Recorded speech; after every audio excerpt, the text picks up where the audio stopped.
meant to nourish the gardens of others. A small kindness here, a subtle deferral there.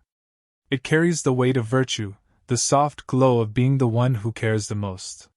Society praises this posture, elevates the selfless as the true, pure heroes. But beneath the halo of constant availability, a subtle shadow forms. For the heart that is always outstretched, never quite withdrawn, begins to feel the chill of emptiness. The light poured outward leaves the internal rooms unlit. To be everyone's harbor is to risk becoming your own silent wreck. This is the heavy price paid in the unseen silence of a life lived entirely for the comfort of others. A gentle erosion, mistaken for strength. Chapters 1. It begins with a quiet agreement, forged in the sensitive, subterranean spaces of the soul. The contract is unspoken, its terms defined by a need greater than comfort, the need for belonging. To be accepted, to be safe, to become useful. The mind observes the world and concludes that value is not inherent, but earned. It is paid for, perpetually, in the small currencies of sacrifice and accommodation. This person learns the language of anticipation. They become expert cartographers of other people's emotional landscapes, tracking mood shifts, hidden anxieties, and unspoken desires. Their greatest skill is to solve a problem before it is even articulated. In this constant state of response, they find a curious, fragile sense of peace. When they are needed, they exist. When they are helping, they are good. The identity slowly merges with the function. The nice person. It is a beautiful mask, polished by gratitude and admiration. Yet the mask is rigid. It prohibits movement toward any genuine self-expression that might risk friction or disappointment. The authentic self, with its own inconvenient needs and untidy feelings, is gently, but firmly, ushered into the background.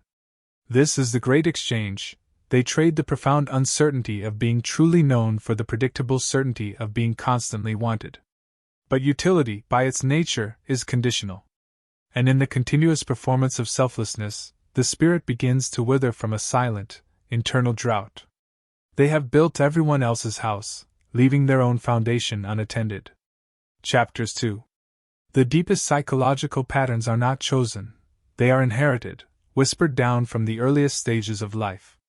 The need to perpetually serve others often traces its origins back to the quiet, sometimes chaotic, theater of the childhood home.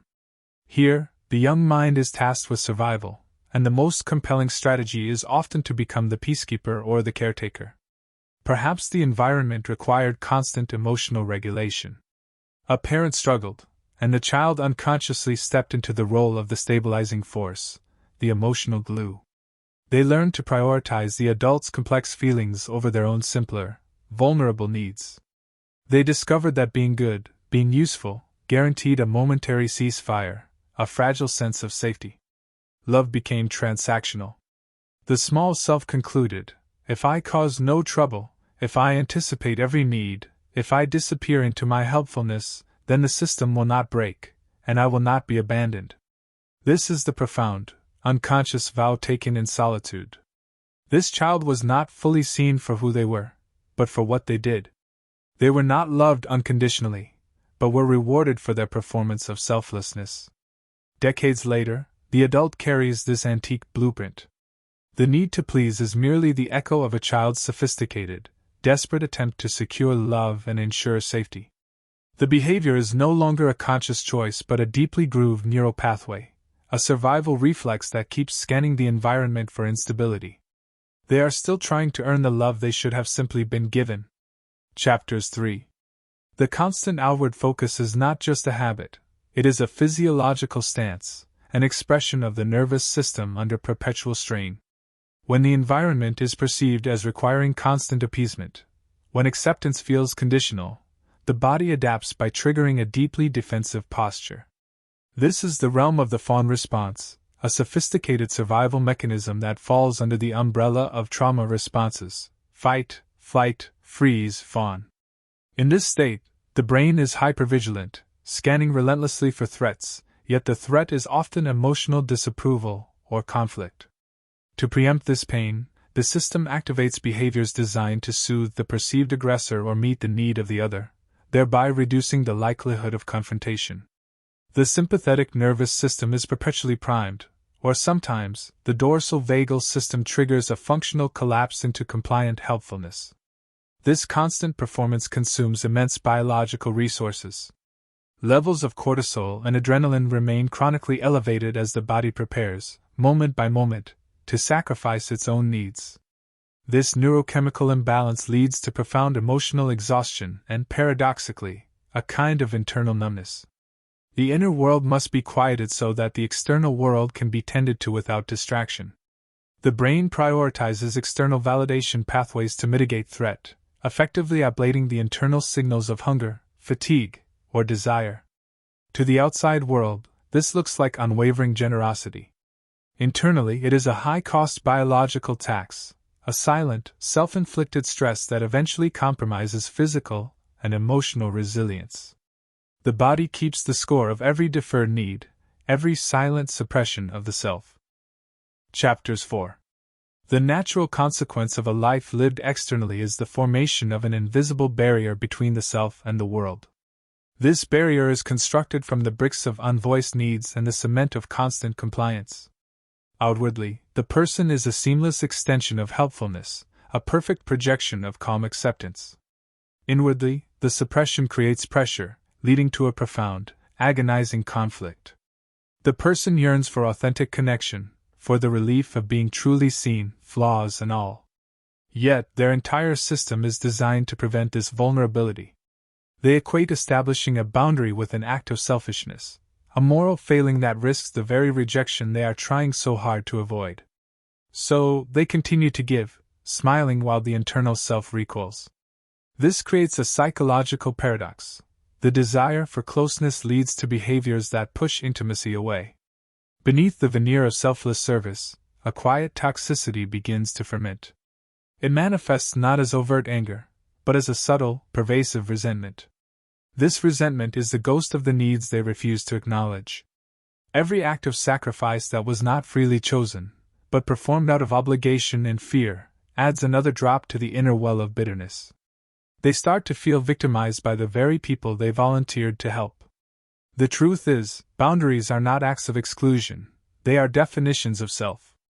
They are the clear line distinguishing where one person ends and another begins. Without this line, the self leaks, eventually becoming indistinguishable from the demands placed upon it.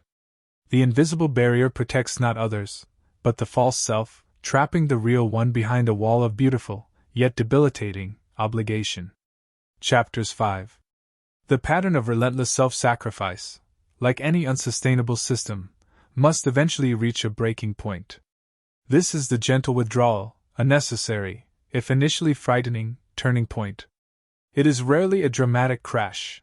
More often, it is a quiet, profound exhaustion, a fatigue that sleep cannot touch. The soul simply refuses to continue operating at the deficit required for everyone else's comfort.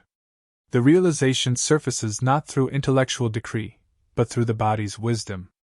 The chronic depletion forces a moment of stillness, and in that vacuum, a simple, undeniable truth emerges: the self is missing. The person looks around at the beautifully tended gardens of others and feels the barrenness of their own internal landscape. They recognize that they have been offering an empty vessel, running on reserves that were meant for their own survival. This is the dawning understanding that self-neglect is not virtue, it is a profound form of avoidance. It is easier to fix the external world than to face the internal, complicated mess. The turning point is the quiet decision to shift allegiance, not from others, but back to the self. It begins with the smallest, almost imperceptible acts of rebellion, a pause response to a text, a few minutes of quiet sitting instead of rushing to help, the first trembling whisper of the word no. These acts are terrifying because they violate the core agreement of their identity. The fear of being perceived as selfish is immediate and sharp. But for the first time, the quiet, persistent ache of being lost outweighs the fear of disappointing others. The withdrawal is gentle, but its necessity is absolute. It marks the first step out of the shadows and back into their own life. Chapter 6. The path back to the self is not a sudden sprint but a slow, often messy process of integration. The first task is to grieve the loss of the old identity, the helper who was guaranteed love through utility. This identity, though painful, was safe and familiar. Stepping away from it involves facing the fear that, without constant service, one is simply not enough. Reclaiming the center requires distinguishing between compassionate care and compulsive people-pleasing. The former flows from a full well, the latter stems from an empty obligation. This differentiation is the foundation of self-regard, which is not selfishness, but the fundamental acceptance that one's own well-being is a non-negotiable prerequisite for genuine connection. The work is done in the micro-moments. It involves the practice of attending to internal signals, noticing the tightness in the chest when an unwelcome request is made, feeling the exhaustion before the promise is given. It is the conscious choice to pause before automatically saying yes. Boundaries cease to be a punitive act against others and become a definition of self-respect. They are gentle declarations: this is what I can offer, and this is where I end. They are delivered without apology or explanation, creating a calm, protective space. This practice heals the old wound of conditional love. The person slowly learns that those who value them will respect their boundaries, and those who resist them were only ever valuing their function. The self is re-established, not as an extension of others, but as a sovereign entity. Chapter 7. The final, quiet shift is from a life of constant doing to a state of being. When the center has been reclaimed, the nature of care changes fundamentally. The anxious, compensatory giving is replaced by a profound generosity of presence. This is the mature form of compassion, rooted not in fear, but in fullness. When the inner lamp is fueled, the light it casts is steady and true. True service does not come from depletion, it emerges as an overflow of internal peace. The person is no longer driven by the frantic need to fix, rescue, or manage the emotions of others. Instead, they offer a calm, grounded witnessing. They can be present for another person's pain without feeling compelled to absorb or erase it. This shift defines a greater, more sustainable power. The deepest gift anyone can offer is not solving a problem, but simply the unwavering stability of their authentic self. When they choose to help, it is a conscious, loving decision, not an automatic reflex. There is no longer the silent expectation of return, no invisible ledger tracking the debt of gratitude. The dark side of always putting others first dissolves when the self is finally given its rightful place. The fear of selfishness gives way to the realization that self-care is a contribution to the world, not a withdrawal from it. A life lived in balance becomes a quiet testament to the fact that the greatest acts of kindness are those that flow from a wellspring that is constantly replenished. The quiet agreement has been broken, replaced by the profound wisdom of sustainable love.